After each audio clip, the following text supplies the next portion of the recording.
다들 아시듯이 오늘 이 본문은 우리가 흔히 팔복이다라고 하고 혹은 또 산상수훈이다라고도 하는 그 말씀입니다. 그래서 예수님께서 산에 올라가서 그 산상에서 제자들과 거기에 모인 자들에게 증거해 주시는 복에 대한 이야기.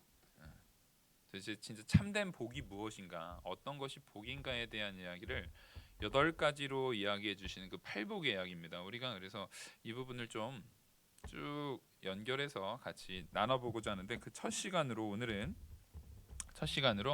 심령이 가난한 자의 복이라는 말씀으로 하나님 말씀 증거하도록 하겠습니다. 먼저 5장 1절에 보시면 예수께서 무리를 보시고 산에 올라가 앉으시니 제자들이 나아온지라. 그래서 이제 제자들이 이렇게 나오는 모습 가운데 있습니다. 여기에서 예수님께서 이제 제자들을 부르신 지 얼마 안 된 상황이에요. 예수님께서 이제 제자들을 그 앞서 이제 제자들을 막 다 부르기 시작한 상황입니다. 그래서 4장 18절에 보시면 갈릴리 해변에 다니시다가 두 형제 곧 베드로라 하는 시몬과 그의 형제 안드레가 바다에 그물 던지는 것을 보시니 그들은 어부라 말씀하시되 나를 따라오라 내가 너희를 사람 낚는 어부가 되게 하리라 하시니 그들이 곧 그물을 버려두고 예수를 따르니라. 거기서 더 가시다가 다른 두 형제 곧 세베대의 아들 야고보와 그의 형제 요한이 그의 아버지 세베대와 함께 배에서 그물 깃는 것을 보시고 부르시니 그들이 곧 배와 아버지를 버려두고 예수를 따르니라. 이렇게 제자들을 부르신 이후에 사실상 처음으로 하나님께서 그들에게 복음의 비밀, 이 천국의 비밀에 대한 부분, 그 진짜 복이 무엇인가 그것에 대한 부분을 지금 열어주고 있는 모습입니다. 근데 우리가 여기서 좀 전제하고 가야 되는 게 뭐냐면 이스라엘 백성들에게 이 복이다라고 말하는 것은 우리랑 별반 다르지 않습니다. 우리가 보통 일반적으로 사람들이 복되다, 저 사람 참 복 많이 받았다라고 하면은 제일 우선이 뭐죠? 건강입니다. 건강. 그 집안 대대로 건강 장수 집안이네. 그러면 집안 대대로 참 복받은 집안이네 이렇게 생각을 한단 말이에요. 그리고 또 건강만 있는데 평생 진짜 남의 집에서 이렇게 얻어먹고 살고 가난하게 살면 그거 복되다고 안 해요. 살기는 오래 사는데 그 오래 사는 기간만큼 삶이 계속 비참해요. 그러면 그거 전혀 복되다고 안 합니다. 그래서 우리는 장수와 함께 또 뭡니까? 이제 재물이 있어야 되는 거예요. 근데 장수와 재물이 있는데도 불구하고 병치레가 계속 있어서 그 옛날에 무슨 그 옛날에 소설 같은 거 보면은 부잣집에 그 딸들이 항상 아프잖아요. 그러니까 집도 부자고 그 집이 부자니까 병 이게 계속 치료는 받아가지고 오래오래는 사는데 몸이 계속 아파요. 그러면 그것도 복이 아니에요. 장수여야 되고 부자여야 되고 또 이제 아프지 않고 살아가는 거.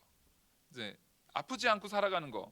거기다가 그렇게 살아가서 결혼까지 다 하고 했는데도 자녀가 잘 안 되면은 앞에 거 다 소용이 있어요, 없어요? 아유, 다 말짱 다 도루묵이에요. 자녀가 잘 안 되면 그 마음이 무너집니다. 무너져요. 그러니까 나는 건강한데 내 자녀가 아프면 차라리 내가 아픈 게 낫다 싶은 마음이 우리에겐 듭니다. 그래서 또 자녀가 또 건강해야 돼요. 그리고 자녀가 또 건강하지 못하고 뭐 이런 그 자녀가 건강은 한데 딱 건강만 해 자녀가. 예? 너무 건강하기만 해요. 그러면 그것도 또 힘들어요, 안 힘들어요? 얘가 아플 때는 건강하기만 해라 했는데 사람의 욕심이 끝이 없잖아요. 정말 얘가 건강하기만 하면 뭔가 계속 부족해요, 마음에. 그래도 아유 이왕 건강할 거면 좀 공부도 좀 하지. 딱 건강만 해서 정말 건강하게 사고 치고 다니면은 이 마음이 힘들다고요. 그러니까 얘가 참 저게 좀 인간되게 참 사람 돼서 철 들어가지고 사람답게 살기만 했으면 하고 건강하고 사람답게는 사는데 능력은 없어요. 그러면 또 힘든 거예요. 그러니까 이게 사람이 무언가 바라는 복이다라고 말하는 것은 끝도 없이 다 뭡니까? 다 내 유익, 내 마음에 좋은 거. 지금 방금 얘기한 것의 공통적인 특징은 뭐 재물이다 뭐 이런 걸 떠나서 내 마음에 들어야 되는 거예요. 내 마음에 들어야 되는 거예요. 근데 진짜 우리에게 복이다라고 말하는 것은 오늘 이 말씀 속에서 이게 핵심입니다. 내 마음에 드는 것이 아니라 하나님 보시기에 좋은 게 복인 거예요. 하나님 보시기에 합당한 것이 나에게 이루어지는 거. 하나님이 정하신 그 뜻이 내 삶 속에, 내 가정 안에, 그 모습 속에서 하나님의 뜻이 그대로 이루어지는 거. 그게 내 마음에 들지 않는 경우가 굉장히 많거든요. 그러니까 그걸 얘기하는 겁니다. 먼저 여기서 예수님께서 그들에게 이 복에 대한 부분을 이제 말씀해 주시려고 하는데, 그러면 예수님께서 말씀해 주시려는 복의 의미는 무엇인가를 우리는 좀 봐야 됩니다. 여기서 보면은 심령이 가난한 자는 복이 있고, 애통하는 자는 복이 있고, 온유한 자는 복이 있고, 의에 줄이고 목마른 자는 복이 있고, 긍휼이 있는 자는 복이 있고, 마음이 청결한 자는 복이 있나니, 또 화평케 하는 자, 의를 위하여 박해를 받는 자, 이 나를 위하여 욕먹는 자. 이게 보면 아까 방금 전에 앞에서 말했던 복하고 이 지금 나열한 복하고 연결성이 있어요, 없어요? 없어요. 앞에서 말한 복은 일단 나한테 유익한 복인데, 여기서 나오는 복 보면은 이 상태로 가면 나한테 그렇게 유익이 될 것 같지는 않아요.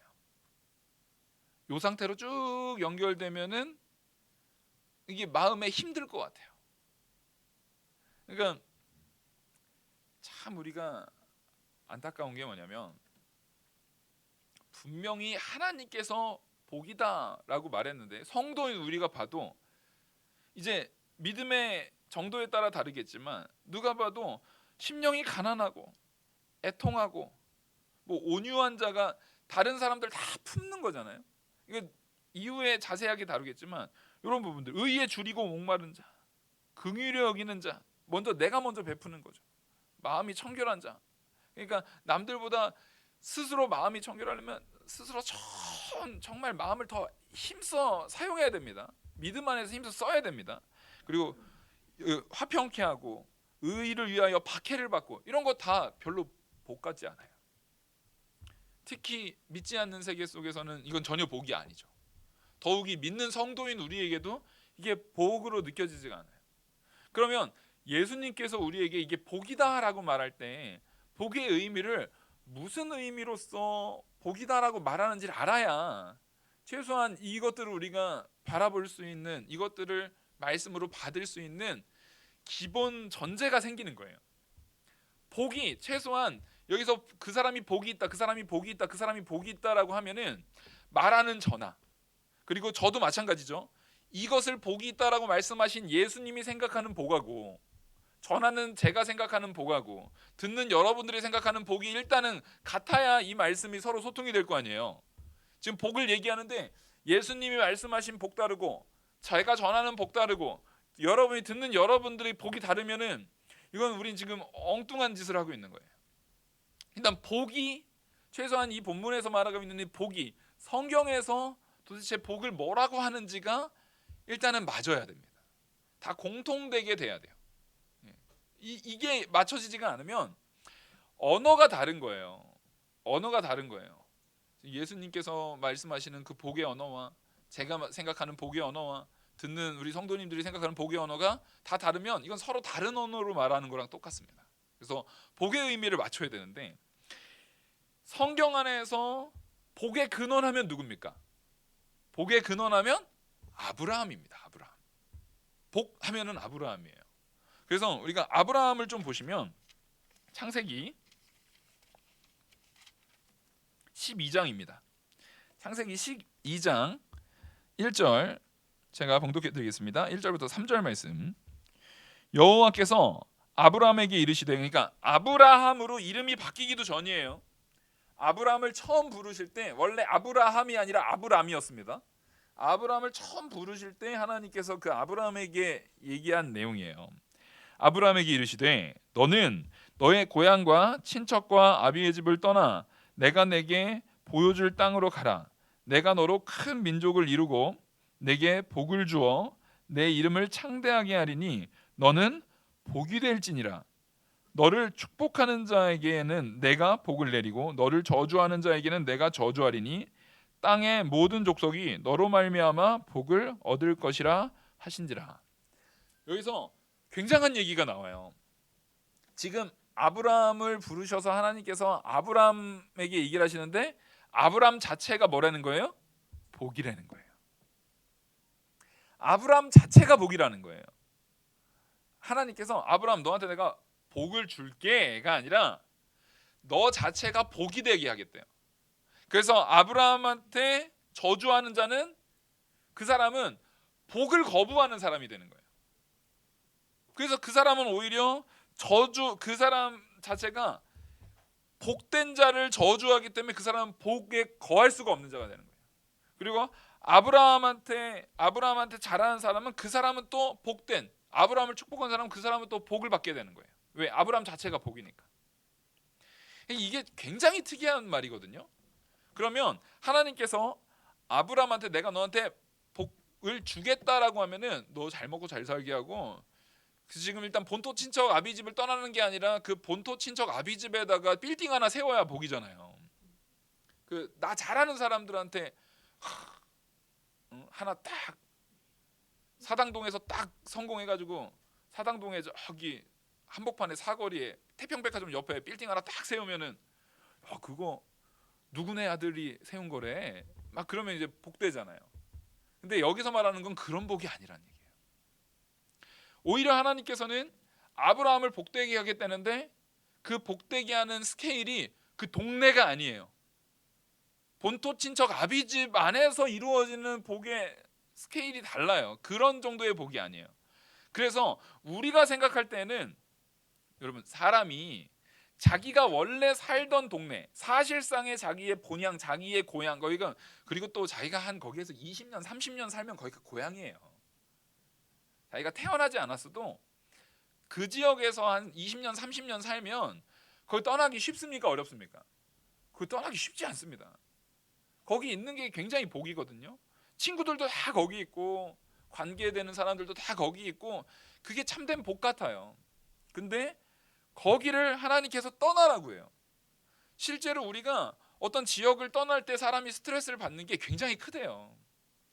그 받는 스트레스의 지수가 하다못해 이사를 할 때 이사로서 오는 스트레스 지수가 굉장히 크답니다. 하물며 이민을 가면은 저는 이게 제대로 된 수치가 맞는지 모르겠는데 이렇게 내용이 돼 있더라고요. 뭐냐면 내가 언어가 다른 문화권으로 이민을 가잖아요. 그러니까 사실상 그 떠나는 거죠. 그 지역 자체를 떠나는 거죠. 완전히 그 지역 연결될 수 있는 모든 걸 이민은 모든 걸 다 버리고 떠나는 거잖아요. 떠나서 언어가 다른 지역권으로 딱 떠나게 됐을 때 그 사람이 받는 스트레스의 지수가 남자와 여자, 그러니까 부부가 서로 사별하는 것, 만약에 아내가 죽거나 남편이 죽는 것보다도 더 큰 스트레스, 더 큰 스트레스를 받는데요. 그게. 그러니까 언어권이 다르고 그 지역을 내가 떠나고 거기에서 떠나서 이렇게 다른 데로 이동한다라는 것이 지금 이 아브라함이 사실상 이민 가는 거거든요. 지금 아브라함이 지금 그걸 하는 거예요. 그 본토 친척 아비집을 떠난다는 게 그냥 옆 동네로 그냥 평수 넓혀가지고 이사하고 그런 개념이 아니에요. 그러니까 자기가 당시에 가지고 있었던 모든 땅이라든가 모든 재산권이라든가 거기에서 가지고 있는 모든 권한에 대한 부분을 다 버려두고 포기하고 가는 걸 얘기하는 거예요. 그러면 우리는 이 상황이 되면 이게 믿지 않는 사람의 입장에서는 복이에요, 아니에요? 별로 복 같지가 않아요. 아까도 말했지만 그 본토 친척 아비집에다가 빌딩 세워야 믿지 않는 사람의 입장에서는 복이죠. 그러면 야 저거 누구네 집안인데 누구네 집안이 진짜 잘 됐네 이런 소리 딱 듣잖아요. 근데 하나님께서 복이라고 말할 때는 정말 사람이 하기 힘든 걸 얘기하는 겁니다. 정말 사람이 하기 힘든 거. 그나마 요즘에는 떠나는 게 이때보다는 훨씬 쉬운 거예요. 왜냐하면 요즘에는 떠날 때 뭐가 있어요? 통장을 정리해가지고 재산을 정리해가지고 현금화시켜서 가져갈 수가 있어요. 이때는요 그게 불가능합니다. 그 지역을 떠나면 그 지역에서 누리던 모든 기득권을 다 포기하고 가야 되는 거예요. 사실상 거의 남는 게 없어요. 우리가 무슨 일을 한다고 해도 내 홈그라운드가 아닌 다른 데서 일하는 것 자체가 굉장한 스트레스입니다. 거기 텃세도 있고 뭐 거기 지역이 옮길 때마다 아브라함이 앞으로 지역 옮길 때마다 항상 두려워하거든요. 어느 지역 갔을 때는 아내가 너무 이쁘니까 아내 뺏길까 봐 두려워하고, 그러니까 그 일종의 굉장히 두려운 텃세죠. 그 지역에서 내가 감당하지 못하는 그런 어려움들이 막 생기는, 생각지도 못한 변수들이 막 생기는 거예요. 근데 내가 살고 있는 동네에서는 별로 변수들이 아닌 것들이 그런 데선 변수가 생기는 거예요. 그리고 보통 지역을 옮기게 되면 몸도 건강도 나빠집니다. 풍토병 같은 것도 막 생길 수 있고 많은 어려움들이 있는데 하나님께서 그걸 옮기라는 거예요. 근데 여기에서 중요한 건 뭐냐면 그 옮기면입니다. 본토치적 아비집을 떠나면이에요. 떠나면, 그 떠날 때 그 사람만 보내는 게 아니라 누구를 함께하게 하신다는 거예요? 누가 함께 해주신다는 거예요? 하나님이 함께 해주신다는 거예요. 그래서 우리는 여기에서 이 복의 의미를 잘 깨달아야 됩니다. 복의 의미는 본토지적 아비집을 떠난 것 자체가 복이라는 얘기가 아니에요. 그러니까 이거 얘기하면 그 복이 가족 관계, 이제 친척 관계 다 끊어버리고 아무도 없는 데로 가서 살라는 얘기가 아니에요. 여기서 말하는 것은 본토 친척 아비집을 떠나라고 말한 게 누구시기 때문에? 하나님의 명령이기 때문에. 하나님이 내리신 명령 가운데 순종하는 게 복이라는 거예요. 그게 내가 지금 상황에서 생각할 때는 도저히 이해가 안 돼요. 이게 전혀 복 같지가 않아요. 도대체 이 상황 자체가 견딜 수가 없어요. 너무 견디기 힘든 고통의 모습인데도 불구하고 그게 누구의 뜻이라고 한다면요? 하나님의 뜻이라고 한다면 그게 복이라는 거예요. 우리가 지난주에 스데반 집사님의 순교를 봤습니다. 스데반 집사님의 순교가 일반적으로 볼 때 복입니까? 그 사람들한테 끌려가가지고 돌에 맞아 죽는 게 이게 복입니까? 환난입니까? 이게 어떻게 보이세요? 지난주 설교를 들었으니까 우리 입술로는 반드시 뭐라고 고백해야 됩니까? 복이죠. 약간 머뭇거리셨어요 지금. 다시 묻겠습니다. 스데반 집사님의 순교가 복입니까? 고난입니까? 복입니다. 아멘? 아멘. 그걸 복이다라고 말할 수 있는 게 성도로서 성숙하는 거예요.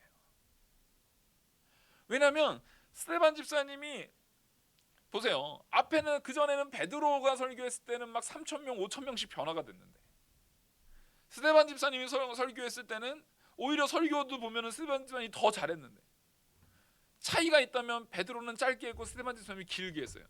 길게 해서 죽은 건 아니잖아요. 이게 지금 스데반 집사님은 그것도 돌에 맞아 죽었단 말이에요. 죽을 때까지 맞은 거예요. 돌에. 죽을 때까지 돌로 쳐서 죽이는 거예요. 근데 하나님께서 그게 복이래요.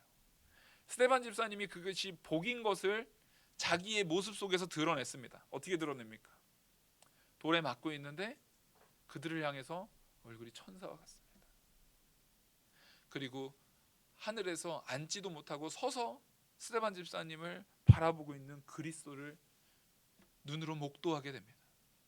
마지막까지 그들에게 서서 나를 지금 지켜보고 계시고 이 상황을 지켜보고 계시는 예수 그리스도에 대해서 마지막까지 증거합니다. 그러면서 그 그리스도를 바라보니까 자기를 돌로 쳐서 죽이고 있는 그 사람들을 뭐 합니까? 저들을 용서하여 달라고. 이 죄를 저들에게 돌리지 말아 달라고. 그들이 이 상황을 알지 못함을 불쌍히 여겨 달라고 오히려 그들을 위해서 기도할 수 있는 스데반 집사님이 되는 거예요. 보십시오. 우리가 생각할 때는 믿지 않는 사람들이 볼 적에는 이게 해피엔딩이 되려면 이 사람들이 돌을 던지려고 하면 예수님이 다 받아쳐가지고 오히려 던진 애가 맞아야 되잖아요. 던진 사람들이 맞아야 돼. 거기서 스데반 집사님을 탁 보호해줘가지고 갑자기 예수님이 스데반 집사님 막 이렇게 막 공중으로 뛰어가지고 거기서 막 이렇게 옮겨주거나 막 아주 말도 안 되는 그런 역사를 막 보이셔서 그런 게 아니에요.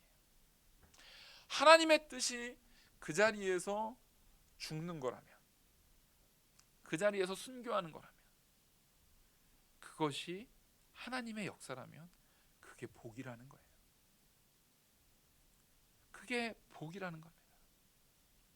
우리가 이 사도 이제 이 아브라함도 마찬가지예요. 그 본토지적 아비집을 떠나는 것을 순종하는 것, 분명히 내가 버리기 어려운 것을 얘기하는 겁니다. 근데 그게 하나님의 뜻이라면 그걸 순종할 때 2절 그 창세기 12장 2절 내가 너로 큰 민족을 이루고 내게 복을 주어 내 이름을 창대하게 하리니 너는 복이 될지라. 그러니까 네가 내 말대로 순종했을 때에는 네가 바로 큰 민족이 되고 내게 복을 주고, 근데 복을 주는 정도가 아니라 복이 이렇게 제공되는 정도가 아니라 하나님께서 복을 얼마나 주시는지 그 자체가 복이 되게 되는 거예요. 그러니까 성경에서 말하는 복은 뭡니까? 하나님이 복인 거예요. 하나님과 내가 함께 하느냐 안 하느냐가 복인 거예요. 그러니까 나를 중심으로 내 생각으로 내 기준으로 내가 살아가는 것은 복이 아니에요. 오히려 그래서 성경은 계속 말합니다. 따라하겠습니다. 자신을 쳐서 복종시키고. 어떻게 복종시키고 계세요? 자신을 쳐서 복종시키라는 거예요. 누구 앞에요? 하나님의 말씀 앞에 자신을 쳐서 복종시켜야 되는 거예요. 쳐서 복종시킨다는 것은 누가 죽어야 된다는 얘기예요. 내가 죽어야 된다는 얘기예요. 내가 그 안에서 사라져야 된다는 얘기예요. 아브라함의 범죄가 뭡니까? 자기가 살아서 자기가 하나님처럼 되고 싶은 거예요. 하나님께서 그래서 성경에서 제일 싫어하는 죄가 교만입니다. 자기가 높아지려고 하는 거예요.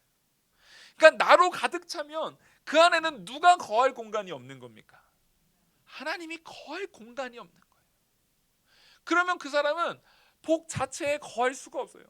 하나님이 주시는 복을 받을 수 없을 뿐만 아니라 하나님은 그 사람 자체를 비워야 복으로 채워서 복 자체로 세울 텐데, 재물로 채우고 내 건강을 위한 걸로 채우고, 요즘에는 아주 건강 붐이 일어가지고 그냥 엄청나죠. 전 국민이 코로나 상황 가운데 더 건강 붐이 일어났어요 지금. 그래서 연일 제약회사들이 뭐 얼마나 막 성장하는지 몰라요. 다 건강 붐이 일어났어요. 건강을 챙기는 건 좋습니다. 여러분 건강 잘 챙기셔야 돼요. 건강 함부로 하시면 안 됩니다. 그 건강 챙기지 말란 얘기가 아니에요.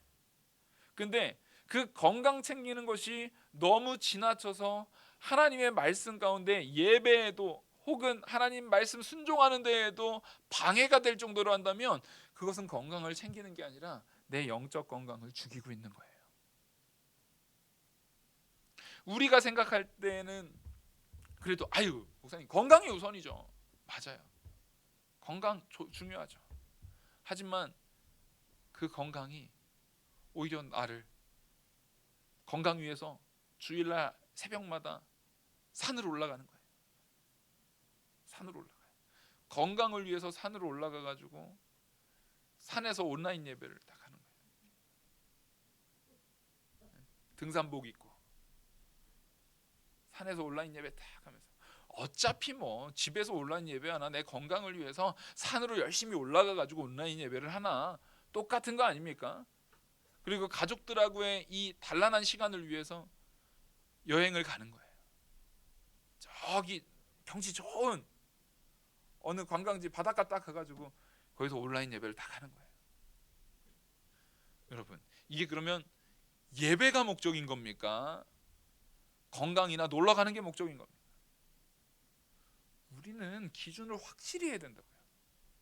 지금 코로나 상황이어가지고 어쩔 수 없이 온라인 예배가 되는 거고, 코로나 상황이어가지고 지금 우리가 어쩔 수 없이 정말 제한적으로 한시적으로 이렇게 하고 있는 거지, 예배가 그렇게 내가 내 스케줄에 맞춰서 내가 가고 싶은 데 가가지고 드려도 되는 게 예배인 거예요? 정말 그게 예배입니까? 최소한 저는 제 목회의 기준으로는요 그거 도저히 용납할 수가 없어요. 온라인 예배를 드리더라도 집에서 옷 잘 갖춰 입고, 되도록이면 TV에 화면 연결해가지고 크게, 아니면은 핸드폰으로 보더라도 조용한 곳에 딱 놔두고 옷 딱 갖춰 입고 정자세로 앉아서 성경 딱 펴고 같이 찬양도 불러가면서 예배하면서 그렇게 해야 온라인 예배죠. 아니 산에서 다른 사람 같이 안 믿는 사람들 다 등산 와가지고 같이 우르르 막 사진 찍고 옆에 하고 있는데 온라인 예배 드린다고 이러고 있으면은 거기 앞에서 찬양 진짜 마귀들과 싸우질 하실 수 있겠어요? 그 앞에서 당당하게? 이게 내가 하나님 앞에 당당하게 예배드릴 수 없다는 얘기는 내가 지금 예배 가운데 바로 서지 못하고 있다는 얘기예요. 그러면 그게 복이 아니에요. 내가 지금 믿음을 바로 쓰고 있는 게 아니에요. 여기서 뭐든지 가장 첫 번째 게 되게 중요합니다. 가장 첫 번째 게 중요한데, 여기서 뭡니까? 예수님께서 복에 대한 근원이 일단 하나님으로 채워지는 것, 하나님으로 채워지고 하나님으로 내가 가득 채워지는 게 복이라는 거예요. 나를 쳐서 복종시키고 나를 죽이고 내가 그 안에서 점점 살아나는 것이 아니라 나는 점점 죽고 그 안에 누가 차는 게 복이라고요? 하나님으로, 하나님의 말씀으로, 하나님의 능력으로, 하나님의 이끄심으로 채워지는 게 복이라고 지금 우리가 전제를 했습니다. 그 이제 복에 대한 부분을 봐야죠.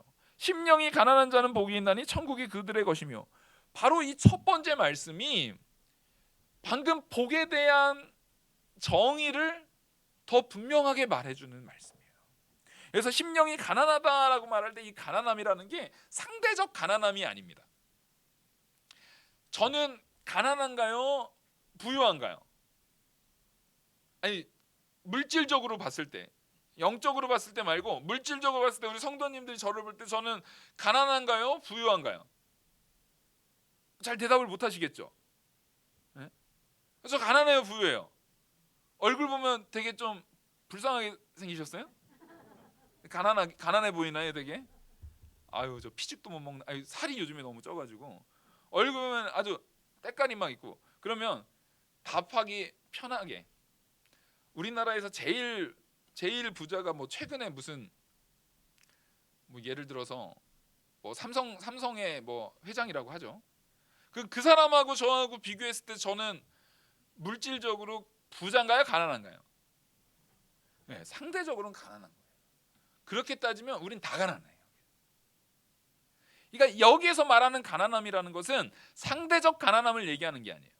더욱이 육신이 가난한 자가 아니라 뭐예요? 심령이 가난한 자잖아요. 그러니까 여기서 말하는 가난함이라는 것은 육신적 가난함이 아니라는 것도 우리는 확인할 수 있어요. 상대적으로 하는 것도 아니고 육신적으로 하는 것도 아니고, 그 상대적으로. 그럼 저는 목사니까 여러분들보다 심령이 더 부자인가요? 목사니까 심령이 더 부자예요? 그러면 안 돼요. 여기에서 말하는 가난함이라는 것은 절대적 의미에서 가난함이에요. 그래서 이게 내가 뭔가 돈이 좀 부족해, 혹은 재산이 좀 부족해라는 의미에서의 가난함을 얘기하는 게 아니라, 이 원어적인 의미가 뭐냐면 국어를 하지 않으면 도저히 살 수 없을 정도의 가난함, 절대적인 의미에서의 빈곤.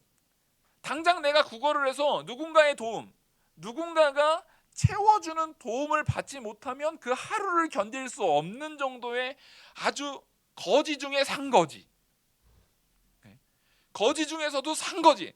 그나마 그러니까 거지 중에서도 전날 밥 많이 먹어서 배 든든해가지고 한 3일은 버틸 수 있는 거지가 있는가 하면, 3일 쫄쫄 굶어서 지금 오늘 당장 먹지 않으면 당장 오늘 저녁이라도 밤을 못 넘기고 죽을 수 있는 거지들이 있을 거 아니에요. 그러니까 여기서 말하는 가난함이라는 것은 반드시 구걸을 해서 받아야만 겨우 생명을 연명할 수 있을 정도의 가난함을 얘기하는 겁니다. 그러니까 완전한 결핍, 누군가가 반드시 채워줘야 되는 결핍을 얘기하는 거예요. 근데 그 결핍이 육신적 결핍이 아니라 어디의 결핍이라고요? 심령에 대한 결핍, 심령의 가난함인데, 그 심령에 대한 부분, 우리 영적인 부분을 채워주지 않으면 당장에 죽게 생긴 거예요. 그러면 영적인 건 누가 채워줘야 됩니까? 하나님이 채워주셔야 되는 거예요. 근데 그 심령에 대한 결핍이 완전히 극단적인 상황까지 가 있는 그 가난한 자, 그 사람이 복이 있대요. 왜냐면 그 정도로 가난하면 목소리 안 나도 간절히 부르짖겠어요, 안 부르짖겠어요? 힘도, 목소리도 안 나요. 먹을 것 좀 주세요 막 하는데 힘이 들어서 목소리가 잘 안 나오지만 그 간절함만은, 그 마음의 간절함만은 누구도 따라올 수 없을 정도의 간절함이 있는 그 가난함을 얘기하는 거예요. 누구를 향해서요? 하나님을 향해서. 우리의 심령이 과연 이 상태로 있냐는 거예요. 이 심령이 가난한 자는 복이 있다라는 이 말씀은 우리가 천국 백성이 되는 가장 근본적인 요소입니다. 그래서 이 심령이 가난한 자는 복이 있나니 천국이 그들의 것이라는 거예요. 천국이 그들의 것이라는 것은, 천국은 누구만 가는 곳입니까? 예수 그리스도를 믿는 믿음 안에서 선 성도만 가는 곳이 천국이에요. 아무나 못 가요. 내가 선행을 좀 많이 했다고 천국 갑니까? 착한 일 많이 하고 사람들한테 구제 많이 했다고 천국 갑니까? 그런 게 아니죠. 천국은 반드시 누구로 채워져야만 가는 곳이 천국이에요? 예수 그리스도로 채워져야만 가는 곳이 천국이에요. 근데 심령이 가난한 자라야 천국이 저들의 것이라는 거예요. 그럼 심령이 가난하다는 것은 그 전에는 내가 죄인인지도 모르고, 내가 비참한지도 모르고, 내가 전적 무능하고 타락하고 부패해서 도저히 소망이 없었던 자였던 것도 모르고 나로 가득했어요. 내 주먹을 믿고, 내 경제력을 믿고, 내 권력을 믿고, 내 권위를 믿고, 내 능력을 믿고, 내 힘을 믿고, 내 젊음을 믿고, 내 지력을 믿고 그렇게 살아갔던 사람이라고 한다면, 근데 그 사람이 누구를 만나면요, 예수 그리스도를 만나는 순간, 예수 그리스도를 만나서 참된 복음을 깨닫는 순간 내가 뭐인 게 확 드러나기 시작합니까? 죄인인 게 드러나기 시작합니다. 죄인인 게 분명하게 나타나기 시작해요. 그래서 그 죄에 대한 부분들, 내 영적인 부분이 얼마나 더러운지가 분명히 드러나기 시작합니다. 그럼 우리가 해야 될 일들은 뭐예요? 그 심령의 더러움을 치워야 되는 거예요. 그전에는 그게 나한텐 부귀영화로, 나한테 귀한 것으로 가득 채웠던 것들이 이제는 사도 바울의 고백처럼, 그전에는 가말리엘 문화에서 배우고 유대인 중에 유대인이고 이렇게 베냐민 집하고 막 그런 걸 자랑으로 얘기했던 것들이, 정말 내가 로마 시민권자고 이런 것들이 자랑으로 여겨졌던 것들이 이젠 예수 그리스도 복음을 만나고 나니까 다 뭡니까? 배설물처럼 여겨지는 거예요. 그래서 그것들을 싹 치워내는 겁니다. 자기를 비워내는 거예요. 그러니까 내 심령은 하나도 남아있지가 않는 거예요. 그 공간을 무엇으로 채우기 위해서요? 예수 그리스도로 채우기 위해서. 예수님으로 채워야 되는 거예요.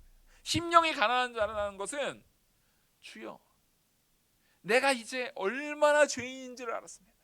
내가 그동안에 자랑스럽게 가지고 있던 이 모든 것들이 얼마나 더럽고 부패한 것이었으며, 얼마나 완악한 것이었으며, 얼마나 나를 위해서, 나만을 위해서 세워나갔던 더러운 것이었다는 것을 이제 알았습니다.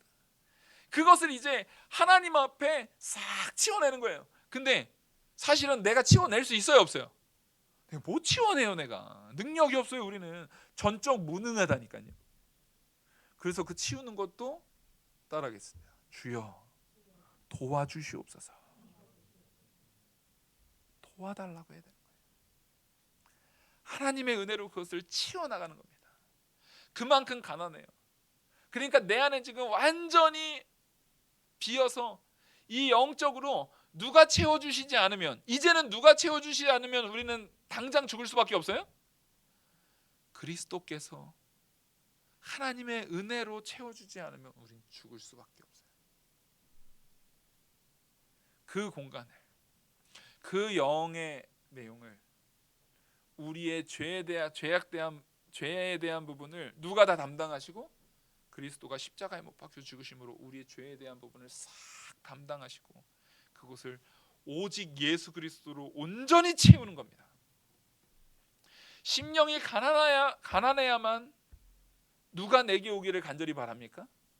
주님이 내게 오기를, 예수님이 내게 채워지기를 심령이 가난해야만 우리는 구할 수 있는 거예요. 그래서 자꾸만 나를 부인하고 나를 지워나가고 나를 자꾸만 죽여나가야 내 안에 누구로 채우는 거예요? 예수 그리스도로 채우는 거예요. 복음으로 채우는 거예요. 그래서 예수 그리스도와 연합된 삶을 살 때에, 예수 그리스도와 하나 될 때에 우리는 천국 백성이 되는 겁니다. 그러면 이제 그렇게 예수 그리스도와 하나 된 나는 삶 속에서도 어떻게 살아야 됩니까? 자꾸만 영적인 부분에서 예수 그리스도가 주시는 끊임없이 채워지는 하나님의 은혜로 채워야 합니다. 그리고 이 채운 걸 나만 가지고 있어야 돼요? 자꾸만 전해야 돼요? 자꾸만 전해야 돼요. 그러니까 우리는 이것을 자꾸 사용해야 되는 거예요. 이 복음을, 하나님께서 나에게 주신 이 복음을 자꾸만 사용하고, 말 그대로 샘물이 있잖아요. 제가 말씀을 증거하는데 자꾸만 그 말씀에 대해서 연구하고 또 성경 보고 그 말씀을 자꾸만 하나님 앞에 바로 전하게 해달라고 기도하고 하지 않으면 그 샘물은 썩습니다. 샘물은 보면은 생물은 물이 막 이렇게 있지만 항상 물이 요 정도 있어요. 근데 그 물을 아낀답시고 샘물은 계속 샘솟는 거거든요. 아낀답시고 계속 내비두면 샘물이 어떻게 되냐면요, 막혀서 말라버려요. 샘물은 자꾸 떠야 돼요. 그 뜨는 게 이거를 사용하는 것 같고 결핍이 생길 것 같지만 아닙니다. 하나님께서 우리에게 주시는 것은 그 샘물과 같아요. 그래서 우리가 시편 1편을 보시겠습니다. 시편 1편. 복 있는 사람. 오늘 주제가 복이잖아요. 복 있는 사람은 악인의 꾀를 따르지 아니하며 죄인들에게 서지 아니하며 오만한 자들의 자리에 앉지 아니하고. 자, 이게 기본적으로 딱 하나님이 제일 미워하는 짓을 안 하는 거예요. 그러면서 오직 여호와의 율법을 즐거워하며 그 율법을 주야로 묵상하는도다. 내 안에 오만한 자, 더러운 거, 그런 죄악된 거를 다 버리고 하나님의 말씀으로 다 채워넣는 걸 얘기하는 겁니다.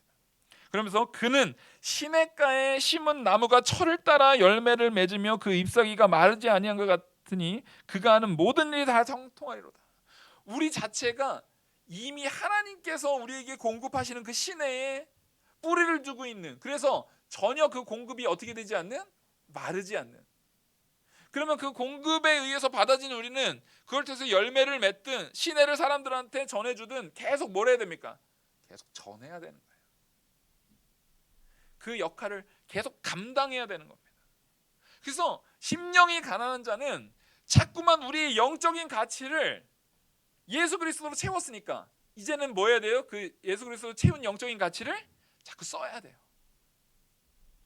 그리스도의 사랑으로 사용하고 다른 사람들한테 모범이 되는 것으로 사용하고 자꾸만 써서 사용해서 쓰십시오.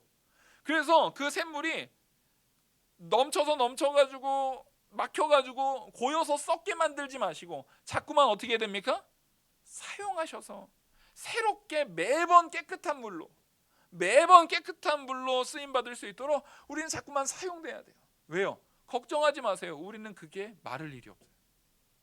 이미 심령이 가난한 우리에게 누가 오셨기 때문에? 그리스도가 오셨기 때문에. 그래서 그 천국에 대한 가치를 다른 이에게도 예수 그리스도를 자꾸 전할 때 그 전함 받은 그 사람도 누가 되는 겁니까? 심령이 가난한 자가 되는 거예요. 왜냐하면 그리스도를 알지 못하는 자는 부자입니다. 그리스도를 알지 못할 때는 절대 그 심령이 가난해지지 않아요. 예수 그리스도를 알아야만 심령이 가난한 자가 됩니다. 그래서 저는 우리 영화교회 모든 성도님들이 심령이 가난한 자가 되었어요. 나로 인하여 내가 유익되는 그 모든 세상의 복에 대한 부분은 이제는 버리고 그것을 기뻐하지 않고 온전히 하나님으로 채우고 하나님이 주신 것이 어떠한 상황이든 그게 나한테 비참한 상황일 수도 있어요. 그 비참한 상황이라 할지라도 그것을 받아들이고 기쁨으로 누리고 하나님께 영광 돌리는 우리 영화교회 성도님들이 되길 간절히 소망합니다. 제가 딱 하나를 말씀드리면 손양호 목사님이 그 아들인 동인 동신이 순교당했을 때 썼던 내용 중에 이 내용이 있어요. 미국 유학 보내려고 했는데 그 미국보다 더 좋은 천국 가게 하시는 은혜에 감사합니다. 여러분, 이게 도대체 우리가 할 수 있는 고백인가요? 근데 이 고백이 손양호 목사님처럼 진심으로 나올 수 있는 진짜 심령이 가난한 성도로 우리 영화교회 성도님들이 다 세워지길 간절히 소망합니다. 기도하시겠습니다. 은혜와 사랑이 많으신 하나님 아버지, 오늘 우리가 어떻게 해야 참된 복을 누리는 자들인지, 또 심령이 가난한 자의 복을 어떻게 누려야 되는지 배운 바 말씀대로 믿음으로 세워나가는 자들 다 되게 이끌어 주시옵소서. 하나님이 우리를 진리 가운데로 인도하여 주시옵소서. 이 모든 말씀 살아계시는 우리 주 예수 그리스도의 이름으로 기도 올리옵나이다. 아멘.